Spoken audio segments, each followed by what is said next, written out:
Well, for more, we can cross now to the Lebanese capital to speak with our senior reporter, Norris Trent, who's at a sports centre near the Dahiyeh neighbourhood in southern Beirut that Israel has been targeting for the past 2 days. Catherine, where exactly are you, and what more can you tell us about the impact of this conflict on the people you've been speaking to? Good afternoon, Haxi. Yeah, so I am outside the Cité Sportive, basically Beirut's largest sports stadium right now, where no matches are being played, but they're gearing up for a major humanitarian operation. They're hoping to welcome up to 2,500 people in the coming days, because so many people have been displaced by recent Israeli airstrikes, particularly in the capital, focusing on the Dahiyeh, the southern suburbs of Beirut, historic Hezbollah stronghold. We're not far away from the Dahiyeh here, and so that the officials are basically using any facilities they can get around here, especially sporting facilities, to set up tents to try and get people a bit of shelter. The Norwegian Refugee Council has said it estimates already that some 300,000 people are internally displaced within Lebanon. That figure could be much higher, because there's been a fresh evacuation warning for the whole of the south of Lebanon, south of the Litani River, about 8% of the country's territory. That's just been issued by the Israeli army's Arabic language spokesman, warning people their lives are in danger if they stay.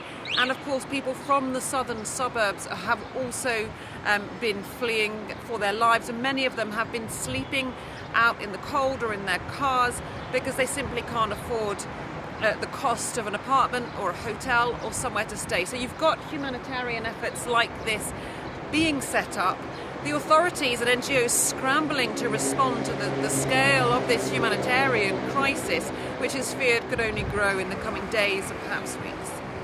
And you referenced it just there, Catherine. Israel's operation in Lebanon very much continuing to expand in terms of scope and also ambition.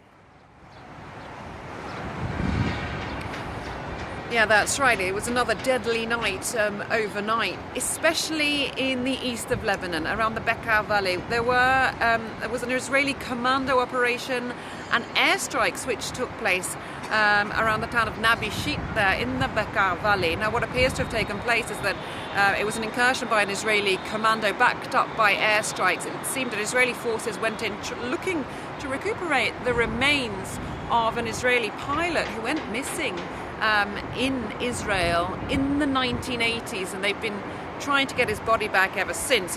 It seems that attempt was thwarted because there were fierce clashes, and the Israeli airstrikes on that area, the Lebanese government says, have killed at least 41 people, including 3 soldiers, and pictures of massive destruction have been coming out of there. Meanwhile, in the south of the country, Israel said that it will step up its attacks on Hezbollah south of the Litani River, and again is calling on all civilians to move out of that area.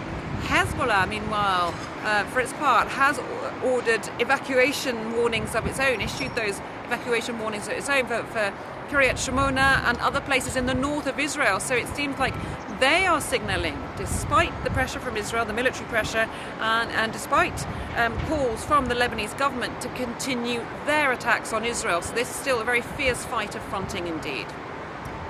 Norris Trent reporting live there from Beirut. Thank you very much.